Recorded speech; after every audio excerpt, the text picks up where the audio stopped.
Hi everybody, welcome to Money Matters. I'm Daljit Dhaliwal in New York. It is that time of year again when more than 1.5 million college students will be unleashed into the real world after graduation. But with the job market more competitive than ever, there's an increasing number of job applicants who are lying on their resumes to give themselves that extra edge. But students, be warned, many companies are putting your resume to the test. For more on this, we're joined by Connell. He's the CEO and founder of AccuScreen, a background screening company. Kevin, thanks for coming on the program. Daljit, a pleasure to be here with you. Okay, well now you say 1 in 3 job applicants are lying on their resumes. That's a pretty high figure. Why do you think this is happening? Actually, studies indicate 1/3 of all job applications are falsified. The problem is actually a little greater than that. The studies don't bring upon all of the lies that are out there. The statistics that we keep at my company, 43% of all job applications that we screen have falsification in there. So the problem is actually greater than it appears. Okay, well, give us some examples of those lies or the embellishments that you've seen. I mean, how outrageous do they get? Okay, well, they get very outrageous. One in particular happened a couple of years ago in the Miami area. One of the most common things that people lie about is their professional licenses. And this person appeared to be a doctor. He was a phony doctor. He had his black bag. He was going door to door in the Miami area, and he was actually giving out free breast exams.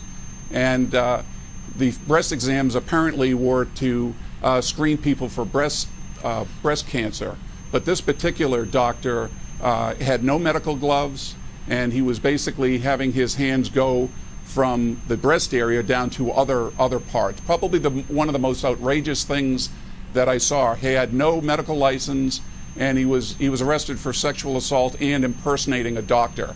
That's outrageous. So he wasn't some kind of registered sex offender or anything like that. He was just wanting to go around feeling up women?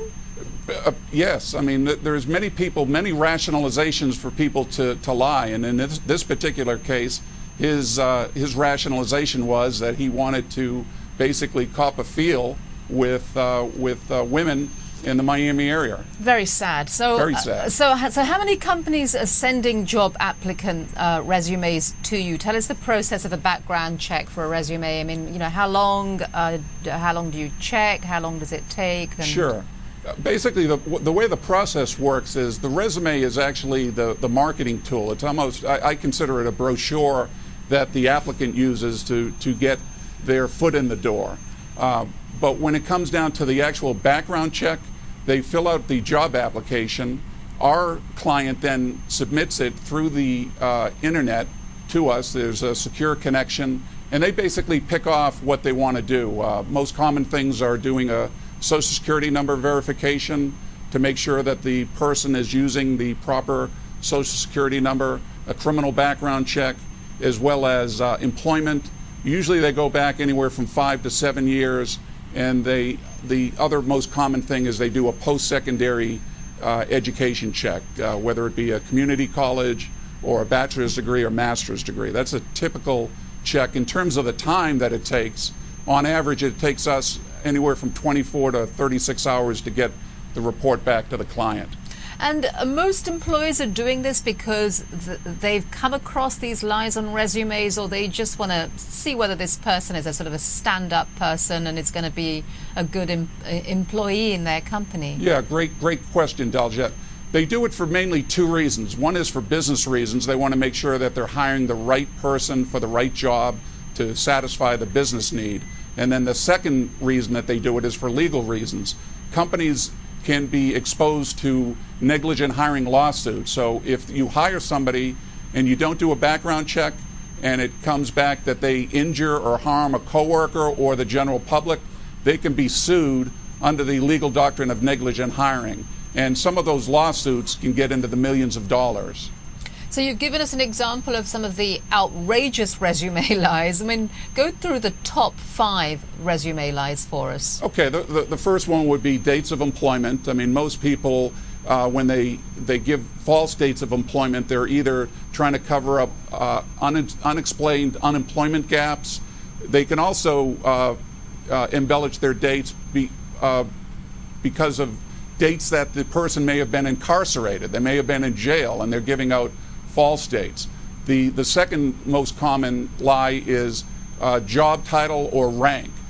Many people want to make more money, and they think that if they say that they're a manager or an upper level person in a company, that they'll actually make more money. Number three is actually criminal records. On all job applications, it indicates whether yes or no that you have a criminal conviction.